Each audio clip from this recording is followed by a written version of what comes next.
Well, it began just before 6 o'clock this morning, and by the time they were arrested, 4 teenagers put a gun to 3 people demanding cash and their phones.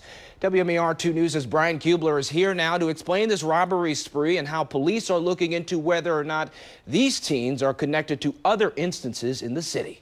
Skyler, some terrifying moments for a young woman waiting on a university shuttle in Mount Vernon and a shock trauma resident merely walking home after an overnight shift.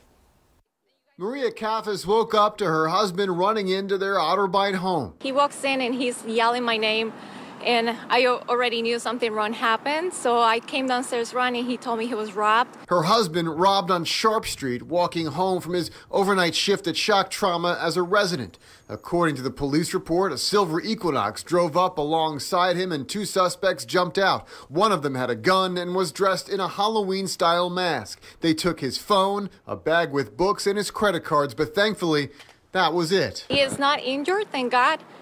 He's just a little bit scared, but he's fine. He's a strong man, so he's fine. But yeah, it's nervous for me. It's scary. I don't want him walking out there. But he was the last of a string of similar robberies this morning, all within an hour. First here at Gay and Wolf Streets at 5:50 in the morning, then again near the Washington Monument at Mount Vernon just after 6. Here, police say, a 24-year-old woman was robbed at gunpoint waiting on a university shuttle. Same deal. Gun drawn, pointed at her midsection, a suspect with a Halloween-style scream mask demanding money and a phone. They made off with both before committing the robbery in Otterbein and eventually being caught driving that stolen SUV in northwest Baltimore. Baltimore police say 4 teenagers arrested, 2 15-year-olds, the others 16. People are pissed off. Crime is off the hook right now.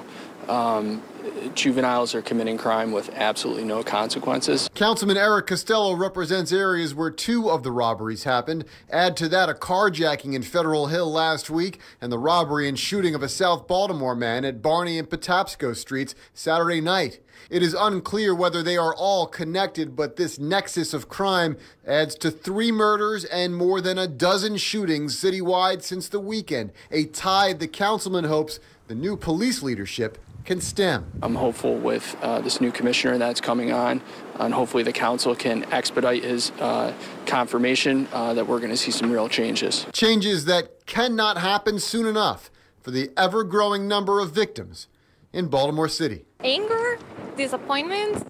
I feel very disappointed that this is happening in the city. Meanwhile, the new commissioner-designate, Michael Harrison, is scheduled to be in the city this week. The mayor has said she would like to hold community meetings with him before beginning the confirmation process next month.